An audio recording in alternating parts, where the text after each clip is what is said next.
আসসালামু আলাইকুম প্রিয় দর্শক, বরাবরের মতো চলে এসেছি। আজ আমাদের বিষয় লিন ম্যানেজমেন্ট।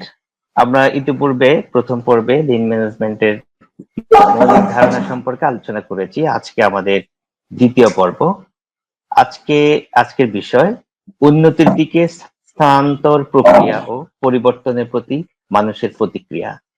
উন্নতি, স্থানান্তর প্রক্রিয়া এবং পরিবর্তনের প্রতি মানুষের প্রতিক্রিয়া এই বিষয়ের উপরে আজ আমার সাথে দ্বিতীয় ক্লাসটি আলোচনার জন্য যুক্ত হয়েছেন আহ, লিন ম্যানেজমেন্ট লিন ম্যানেজমেন্ট একজন বিশেষ পারদর্শী বিশেষজ্ঞ এবং প্র্যাকটিশনার, যিনি দীর্ঘদিন যাবৎ লিন ম্যানেজমেন্ট নিয়ে কাজ করছেন এবং এখনো করে যাচ্ছেন। তো আমরা আমাদের মাঝে পেয়েছি মোহাম্মদ সালাউদ্দিন স্যারকে। স্যার কেমন আছেন? ওয়ালাইকুম আসসালাম, আলহামদুলিল্লাহ ভালো আছি। আপনি ভালো আছেন? আছি আলহামদুলিল্লাহ স্যার, ভালো আছি।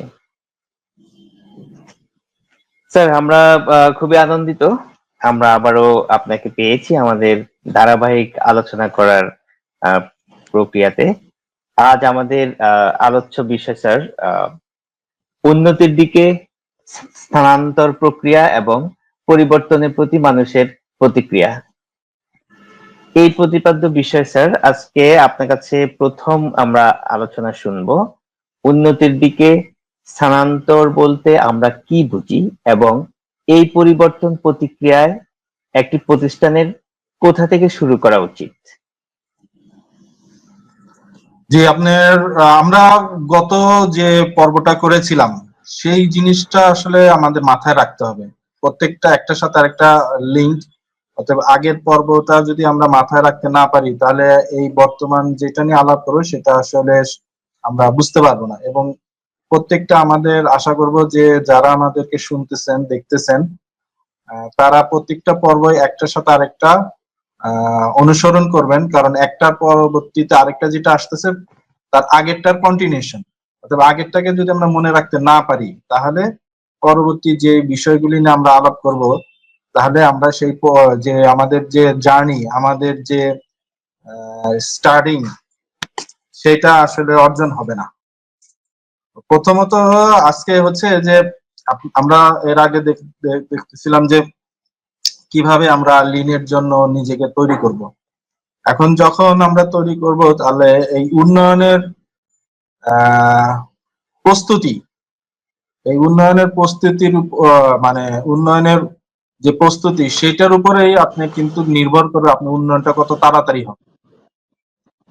এখন এই উন্নয়নের প্রস্তুতির জন্য তার আগে যে উন্নয়নের যে ধাপ, প্রস্তুতির যে ধাপ, কয়েকটা ধাপ আছে। সেটা মানসিক ধাপ, পারিপার্শ্বিক অবস্থার ধাপ। এইটা যদি আমি না বুঝি তাহলে কিন্তু আমি সেই অনুসারে আমার কার্যক্রমগুলি শুরু করতে পারবো না। কয়েকটা আমি যখন একটা উন্নয়ন প্রক্রিয়া শুরু করবো আমার ফ্যাক্টরিতে, তখন আমাকে দেখতে হবে যে আমার মন মানসিকতা, আমার পারিপার্শ্বিক অবস্থা কোন ধাপে আছে। তো ওই ধাপগুলি আগে আসলে যদি আমরা বুঝতে পারি তাহলে সেই অনুসারে আমরা প্রতিক্রিয়া করতে পারবো, সেই অনুসারে আমরা আমাদের উন্নয়ন কার্যক্রমকে পরিচালনা করতে পারবো। সেই ধাপগুলি প্রথম পর্যায়ে যেটা আছে, আমি যখন একটা উন্নয়ন শুরু করব, লিন ম্যানেজমেন্ট শুরু করব, তখন আমাকে প্রথমে দেখতে হবে যে আমি এখন কোন ধাপে আছি। এই এই ধাপের প্রথম পর্যায়ে যেটা থাকে সেটা হচ্ছে যে ডিনাই। ডিনাইটা কি? ডিনাইটা হচ্ছে যে অস্বীকার করা। আপনি যখন একটা উন্নয়নের জন্য সবাইকে জানাবেন যে আমরা একটা উন্নয়ন করতে চাচ্ছি, আমরা একটা পরিবর্তন করতে চাচ্ছি, তখন বেশিরভাগ ক্ষেত্রে একটা কি আসবে? ডিনাই আসবে। এটাই স্বাভাবিক। ডিনাইটা কিরকম? যে পরিবর্তনের কি প্রয়োজন, আসলে এগুলি বাস্তবে হয় না। এই যে সবাই বলে এগুলি তো বাস্তবে হয় না। আগেও অনেক করছি এগুলি, আসলে ওই বলে 2 দিন বলে, 3 দিনের দিন শেষ। এই যে ডিনাই, এইটা আপনি যদি এই অবস্থায় থাকে তাহলে আপনি কি করবেন? এই অবস্থায় যদি থাকে আপনার সবার মধ্যে, যখন এই অবস্থাটা দেখবেন তখন আপনি কি সরাসরি সবার সাথে সামনাসামনি কথা বলেন, সবাইকে বুঝায় বলেন, তাদের মধ্যে যে এংজাইটি, উদ্বেগ আছে সেগুলি দূর করার চেষ্টা করেন।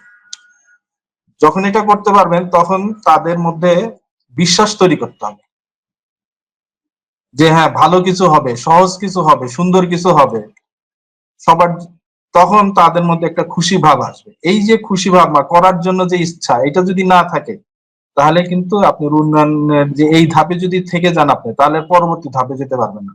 তাহলে এটা প্রথম হচ্ছে অস্বীকারের ধাপ। আর অস্বীকারের ধাপে আমরা কি করতে হবে, যে সবার সাথে কথা বলতে হবে, সবাইকে বুঝাই বলতে হবে সামনাসামনি। দ্বিতীয়ত ধাপ যেটা থাকবে, দ্বিতীয় ধাপ থাকবে হচ্ছে যে মানুষের মধ্যে একটা রাগ, একটা ভয় কাজ করবে। আসলে রাগটা কেন আসে? রাগটা কেন আসে? ভয়ের থেকে। ভয় কেন? অজানা জিনিসের প্রতি মানুষের ভয়, যেটা মানুষ জানে না সেটার প্রতি ভয়। যখন আপনি একটা পরিবর্তন করতে যাবেন তখন মানুষের মধ্যে এই ভয়টা তৈরি হবে, যে সে তো জানে না যে কি হচ্ছে। সে মনে করবে যে আগে আমি যে অভ্যাস ছিল সেই অভ্যাস পরিবর্তন করে এখন নতুন কি করতে বলে। হ্যাঁ, নতুন জানি কি করতে বলে, আমি কি পারবো, আমি কি পারবো না, আগেই তো ভালো ছিল। এখন আমরা অনেক সময় শুনি না যে আগে তো ভালো ছিলাম। যেই একটা জিনিস, এটা একটা কি, একটা ভয়, একটা রাগ থেকে ভয়ের তৈরি, ভয়ের থেকে রাগের তৈরি। এই পর্যায়ে যদি আপনার কোম্পানি থাকে বা এই পর্যায়ে যখন আপনি কোম্পানিতে আসবে, যে সবার মধ্যে একটা ভয় কাজ করতেছে, রাগ কাজ করতেছে, হ্যাঁ সবার মধ্যে ফিয়ার, সবার মধ্যে একটা থ্রেট কাজ করতেছে, তখন আপনি একজন একজন করে সবার সাথে মন দিয়ে কথা বলেন, বুঝায় বলেন, বাস্তব উদাহরণ দেন যে এই যে সবাই ভালো কাজ করে এই যে এই ফল পাইছে। হ্যাঁ, এই যে দেখো বাস্তব উদাহরণ, এরা এই উন্নতি করছে, যে তাদের অনেক ভালো হয়েছে, কর্মীদের ভালো হয়েছে, কোম্পানির ভালো হয়েছে। হ্যাঁ, তাদের ভয় যতক্ষণ দূর করতে না পারবেন ততক্ষণ কিন্তু আপনাদের এই কাজগুলি কাজে দিবে না। তাহলে প্রথম হচ্ছে ভয় দূর করা। দ্বিতীয় তৃতীয় ধাপ, আমরা তো দ্বিতীয় ধাপ গেলাম, তৃতীয় ধাপ। তৃতীয় ধাপের মধ্যে হচ্ছে এক্সপ্লোরেশন। এক্সপ্লোরেশন, অন্বেষণ। সবাই কি এই ধাপে কি আছেন নাকি? সেটা কি ধাপ? সেটা হচ্ছে যে সবাই কিন্তু খোঁজে নিজের সুবিধা। মানুষকে আপনি যখন উন্নয়নের কথা বলবেন তখন সবাই খুঁজবে যে আমার কি সুবিধা। হ্যাঁ, এই পরিবর্তন হলে আমার কি নিজের কোনো সুবিধা হবে?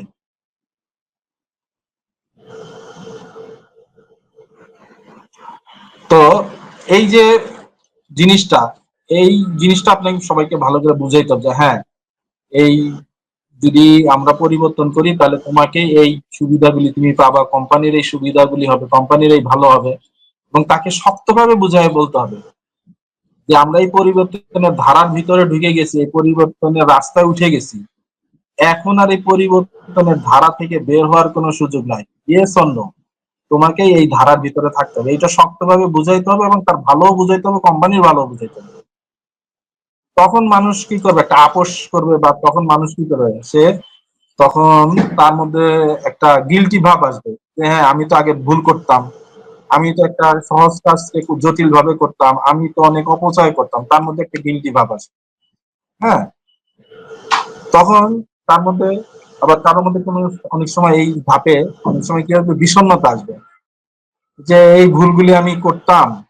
হ্যাঁ, আচ্ছা আমি তো এই কাজগুলো আরো সুন্দরভাবে করতে পারতাম, আমি তো এই কাজগুলো ভালোভাবে করতে পারতাম। এই সময় এই যে এই ধাপটাতে, এই তৃতীয় এই ধাপটাতে, তৃতীয় ধাপটাতে এই পর্যায়গুলি থাকবে। যখন আপনি এই পর্যায়ে বা এই অবস্থাগুলি আপনি দেখবেন, তখন আপনাকে কি করতে হবে? সেই সময় আপনাকে লিডারশিপ নিতে হবে। সেই সময় আপনাকে হাল ধরতে হবে। সবাইকে আশার আলো দেখাইতে হবে, সবাইকে সঠিক পথ দেখাইতে হবে। এই ধাপ পার করতে পারলে আমাদের চতুর্থ যে ধাপটা আসবে, সেই ধাপটা হচ্ছে কি, ডিস ইলিউশনমেন্ট। ডিসইলিউশনমেন্ট কি হচ্ছে? বোধোদয়। তাদের মধ্যে বোধোদয় আসবে, হ্যাঁ আমি তো পারবো, এই যে স্যার বলছে পারবে, বা লিডার, আমার যে লিডার সে বলছে পারবে। হ্যাঁ, সে এই যে ভালো হচ্ছে, সুন্দর হচ্ছে, সহজ হচ্ছে, এই যে বোধোদয় তাদের মধ্যে আসতে হবে। এর মধ্যে এই চতুর্থ ধাপের মধ্যে কিন্তু আরেকটা জিনিসও আপনার সামনে আসবে, সেটা হচ্ছে কি, হোস্টালিটি। হোস্টালিটি কি? হোস্টালিটি হচ্ছে শত্রুতা। হ্যাঁ, কেউ কেউ এর মধ্যে কিন্তু শত্রুতা শুরু করবে, কেউ নাশকতা করবে, যে আপনার যে প্রক্রিয়াটা এগুলি নষ্ট, ভুল ভ্রান্তি, উল্টা পাল্টা, আপনি যে যে বলবেন ডাইনে যেতে বলেন সে বলবে বামে। মানুষের মধ্যে ফ্রাস্ট্রেশন তৈরি করবে, মানে নাশকতা তৈরি করবে, মানে নানা রকম শত্রুতার কাজ করবে, স্বাভাবিকভাবে যেটা আমরা বুঝি।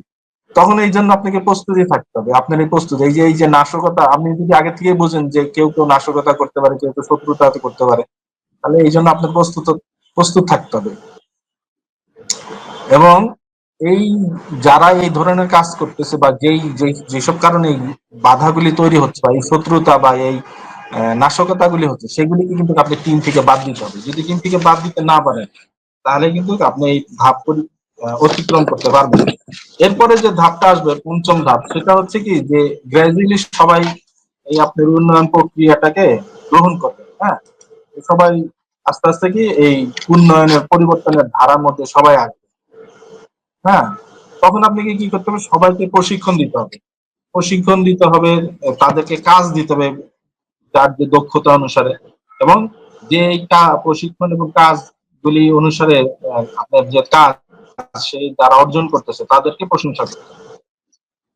এরপরে যে ষষ্ঠ ধাপ যেটা হচ্ছে যে হ্যাঁ, মুভিং ফরওয়ার্ড। সবাই বললে হ্যাঁ আমরা সবাই ভালো করতেছি, প্রশংসা পাচ্ছি, ভালো হচ্ছে, সহজ হচ্ছে, সুন্দর হচ্ছে, সবার জন্যই বেনিফিট আসতেছে। তখন কি করবে?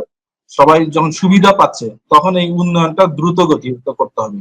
তখন আপনি স্লো হলে চলবে না, তখন আপনি নতুন নতুন লক্ষ্য ঠিক করতে হবে, নতুন নতুন কৌশল ঠিক করতে হবে, সবাইকে সেই অনুসারে প্রশিক্ষণ দিতে হবে, এবং যারা ভালো কাজ করতে তাদেরকে পুরস্কার দিতে হবে।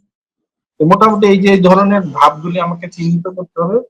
এই ধাপগুলি যদি আমি অতিক্রম করতে পারি, তাহলে আমি উন্নয়নের যে রাস্তা, সেই রাস্তায় দ্রুত গতিতে চলতে পারবো। আমরা যেটা হয় যে লিন ম্যানুফ্যাকচারিং হোক আর উন্নয়নের হোক, আমরা কিন্তু এই জিনিসগুলি কখনোই পর্যালোচনা করি না বা সেভাবে প্রস্তুতি নেই না। আপনাকে পুরো প্রস্তুতি নিয়ে এই বিষয়গুলি যতক্ষণ আপনি ঠিক না করবেন, ততক্ষণ আসলে ওই লিনের মতো কপি পেস্ট করে প্যারাসিটামল খেয়ে, ট্যাবলেট খেয়ে লিন অর্জন হবে, মানে এইটা কোনো দিনই সম্ভব না। ঠিক আছে? আপনাকে ক্ষেত্র তৈরি করতে হবে, লিডার তৈরি করতে হবে, কর্মী তৈরি করতে হবে। ঠিক আছে? এখন আপনি যদি এই রাজশাহীর আম বরিশালে নিয়ে লাগান, তাহলে কিন্তু ওই রাজশাহীর আমের স্বাদ পাবেন না। আর বরিশালের আমরা যদি নিয়ে রাজশাহী লাগান, আপনি বরিশালের আমরার স্বাদ পাবেন না। ঠিক তেমন ভাবেই আসলে আমাদের ক্ষেত্র তৈরি করতে হবে। এই ক্ষেত্র যে ছাড় যেভাবে ক্ষেত্র তৈরি করার পরে তারপরে আসবে হচ্ছে আমাদের কি পরবর্তী ধাপ। তাহলে এই যে এই বিষয়গুলো আমরা আসলে বেশিরভাগ ক্ষেত্রে কেউ মাথায় রাখি না বা সেগুলি বিবেচনা করি না, সেই অনুসারে কাজও করি না। সেই জন্য সঠিক ফল আমরা কিন্তু পাই না। স্যার, এই ক্ষেত্রে যদি আমরা এখন লিনটা আসলে করতে গিয়ে এই পথে ব্যবস্থাপনার স্যার কি ধরনের নীতিমালা সবচেয়ে কার্যকর বিষয়টা, এবং এতে অংশগ্রহণ ও দায়িত্ববোধ কিভাবে ভারসাম্য রাখা যায়, মানে ম্যানেজমেন্ট এবং যে পিপল এদের মধ্যে এই যে একটা ভারসাম্য, বেশ সুন্দর কথা পলিসিগত বলছেন। ম্যানেজমেন্ট পলিসি, অ্যাকাউন্টেবিলিটি, অংশগ্রহণমূলক, এই তিনটা বিষয়ের মধ্যে যদি কিছু আলোকপাত করতে হবে। তো আহ, যেটা হচ্ছে যে এত এর প্রথম যে বিষয়গুলি নিয়ে আমরা প্রথম পর্বে যে বিষয়গুলি, সেগুলি সবার মাথায় আছে আমি আশা করতেছি। আর কিছুক্ষণ আগে যেগুলি নিয়ে কথা বললাম, সেগুলিও সবার মাথায় আছে, বা যদি না থাকে তাহলে সেগুলি তো আমরা বুঝে নেই বা দেখে নেই। তাহলে আমি যে এখন যে কথাগুলি বলবো সেটার সাথে সবাই লিঙ্ক করতে পারবে, সবার কাছে সেটা বোধগম্য হবে। এখন যেটা হচ্ছে কি যে আপনার যখন আপনি এই ক্ষেত্র তৈরি করলেন, আপনার ধাপগুলি বুঝে সেই অনুসারে আগায় গেলেন, এখন আপনাকে কিছু এই যে উন্নয়নের জন্য লিন ম্যানুফ্যাকচারিং হোক আর আপনার উন্নয়নের জন্য আপনাকে কিছু নীতিমালা নিতে হবে।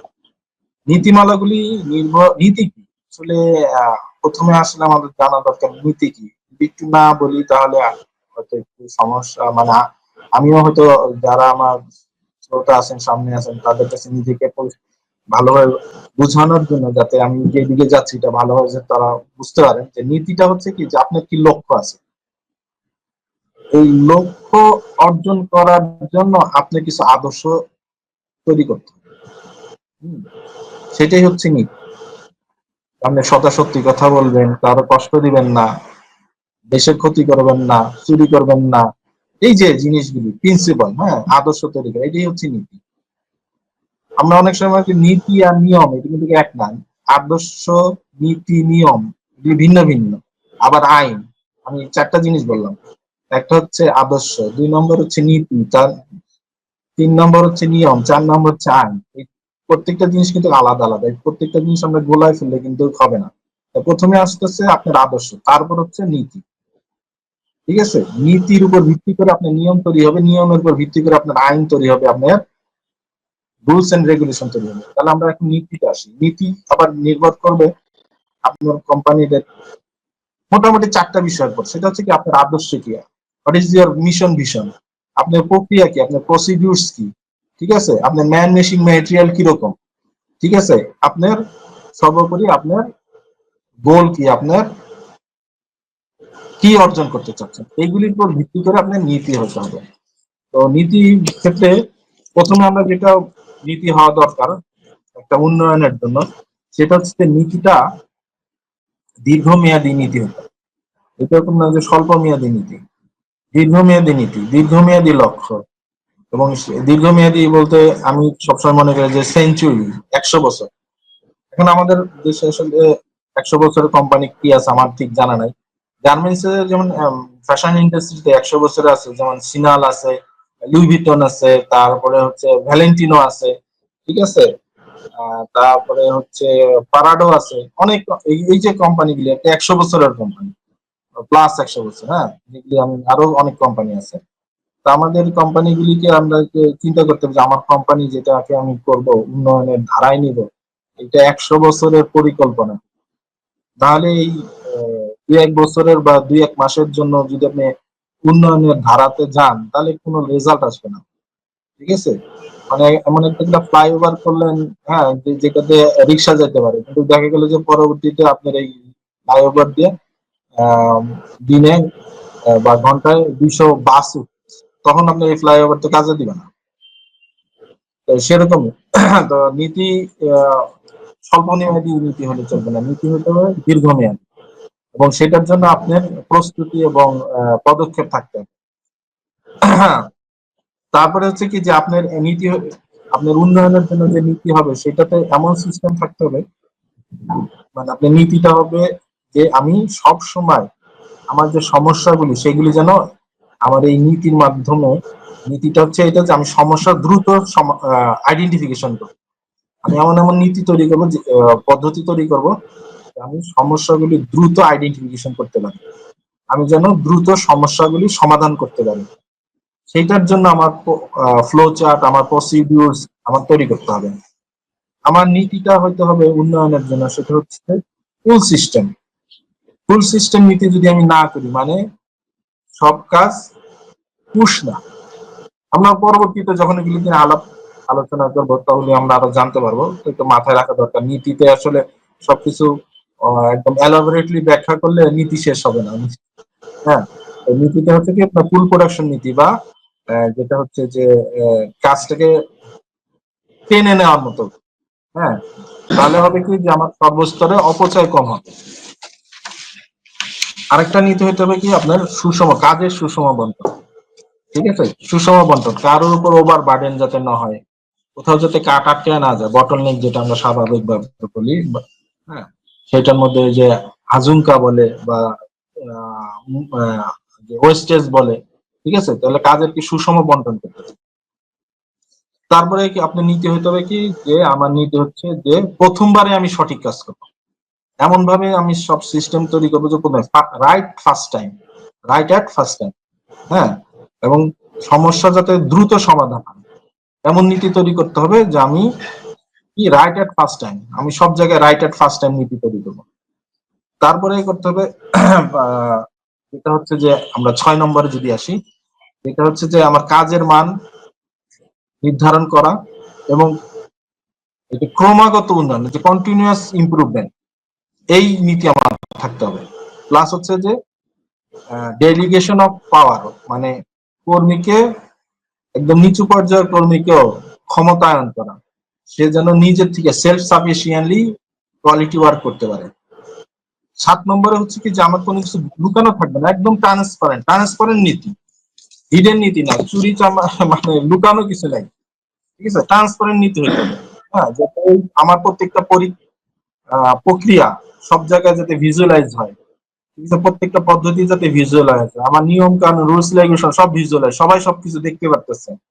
হ্যাঁ, ঠিক আছে, আমার প্রক্রিয়াটা, উন্নয়ন প্রক্রিয়াটা, এই নীতি আমাদের নিতে হবে, ঠিক আছে, এবং এটা প্রতিনিয়তই যেন দৃষ্টিতে আসে, এরকম না যে 1 মাস পর পর আমি সবকিছু দেখতে পারবো, এরকম না, একদম যখনই কন্টিনিউয়াস, একদম লাইভ, যখন মানে এরকম লাইভ করতেছি না, ঠিক আছে, আমি এখন মাথায় হাত দিলে আপনি দেখতেছেন, নাকে হাত দিলে আপনি দেখতেছেন, এরকম লাইভ, মানে আমার প্রত্যেকটা প্রক্রিয়া যাতে ভিজুয়ালাইজ হয়, কোনো লুকানোর কিছু নেই। 8 নম্বর যেটা হচ্ছে কি যে নির্ভরযোগ্য এবং পরীক্ষিত কর্মী লাগবে আপনার, নির্ভরযোগ্য এমন কর্মী নিয়োগ দিতে হবে সে নির্ভরযোগ্য এবং পরীক্ষিত, বারবার পরীক্ষা যে পাশ করছে এরকম, ফেল করতেছে, নির্ভরযোগ্য না, দক্ষ না, এরকম না। তারপর হচ্ছে উপাদানও আপনার পরীক্ষিত নির্ভরযোগ্য উপাদান, আমি র মেটেরিয়াল যদি খারাপ হয়, আমি খারাপ র মেটেরিয়াল যে ভালো কোয়ালিটি পাবো এরকম না। নীতি হতে হবে যে আপনি ইনপুট যা দিবেন সব মানে কোয়ালিটি, কর্মী input quality, material input quality, machine input quality, সব কোয়ালিটি। প্রযুক্তি, সে কোয়ালিটি সম্পন্ন প্রযুক্তি, মানে ইনপুট যেটা দিতেছেন, তাহলে আপনার দ্রুত উন্নয়ন সম্ভব। মানে আপনার ইনপুট যা হবে সব কোয়ালিটি। ঠিক আছে, আরেকটা হচ্ছে কি যে আপনাকে ভালো, যেটা 9 নম্বর নীতি আমি বলবো, সেটা হচ্ছে একটা ভালো নেতা তৈরি করতে হবে বা ভালো নেতা নিতে হবে।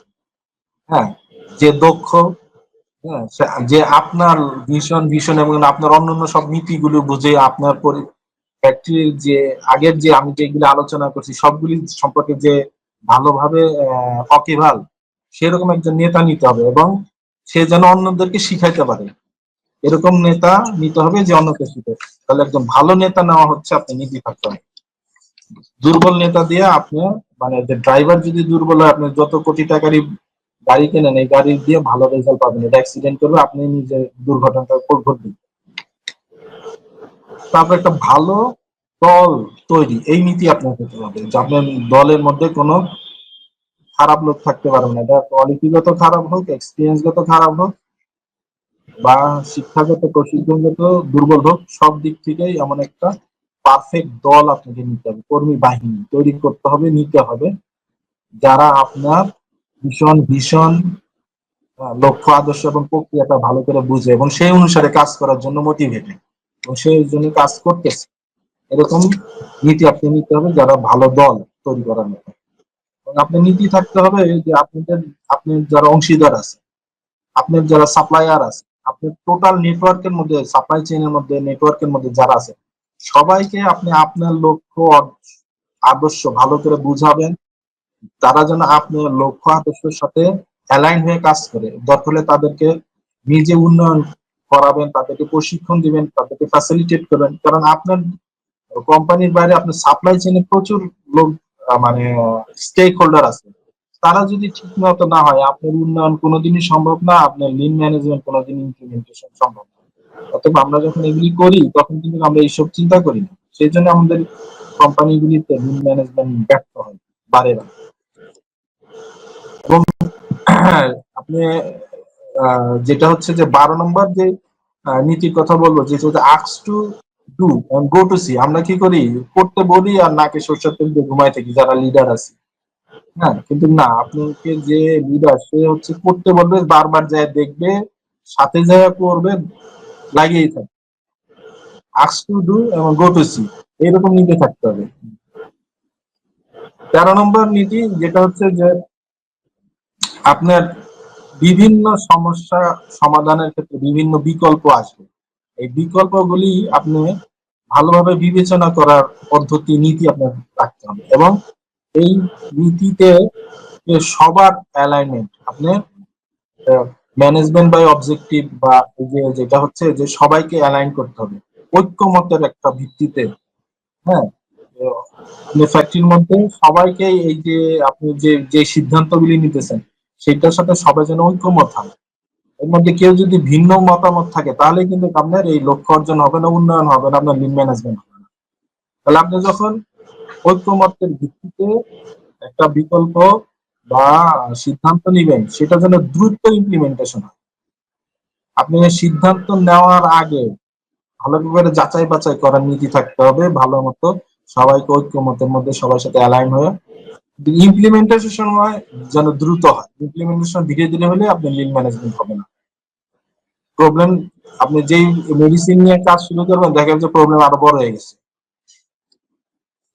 আর হচ্ছে 14 নম্বরে যেটা আমি সর্বশেষ বলবো, আরো অনেক নীতি হইতে পারে, মানে আমি একটু ধারণা দেওয়ার জন্য, কারণ শেষ হবে না, কারণ কোম্পানি পরিবর্তন হইতেই পারে, যেটা হচ্ছে যে আপনার কোম্পানিকে একটা লার্নিং কোম্পানি বানাতে হবে, যে আমার কোম্পানি একটা লার্নিং কোম্পানি, এবং সেই অনুসারে কাজ করতে হবে।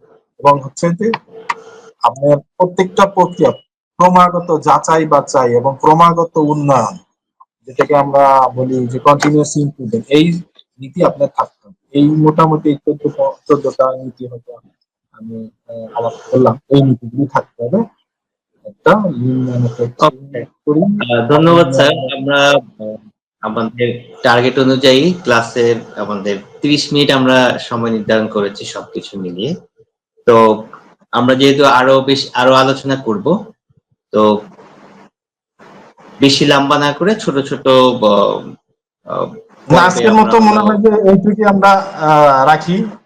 হ্যাঁ, যে এই কয়েকটা বিষয় যেগুলি নিয়ে আমরা আলাপ করলাম, সেই বিষয়ে আপনাদের যদি কোনো প্রশ্ন থাকে তাহলে আমরা আবার রিভিউ করতে পারি।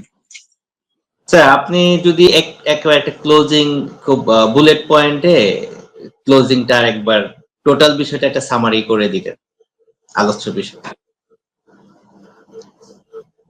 টোটাল বিষয়টা তো আমি যেটা বললাম যে আমাদের যে আপনার মূলত যে লিন প্র্যাকটিসটা যখন আমরা শুরু করব, আমাদের যে মানসিকতা এবং আমাদের ম্যানেজমেন্টের যে লিডারশিপের যে বিষয়টা প্রাধান্যটা বেশি দিতে হবে, ওই জায়গাটায় একটু ফোকাস করে দেন স্যার, যেটা প্রথমে ক্লাসে আমাদের আমাকে আগে যখন আমি এই প্রক্রিয়া শুরু করবো, আমাকে দেখতে হবে আমার কোম্পানি মন পরিস্থিতি, পারিপার্শ্বিক পরিস্থিতি, মানুষের মানসিকতা কোন পর্যায়ে আছে। কারণ মানুষ দিয়ে তো আমি কাজ করবো।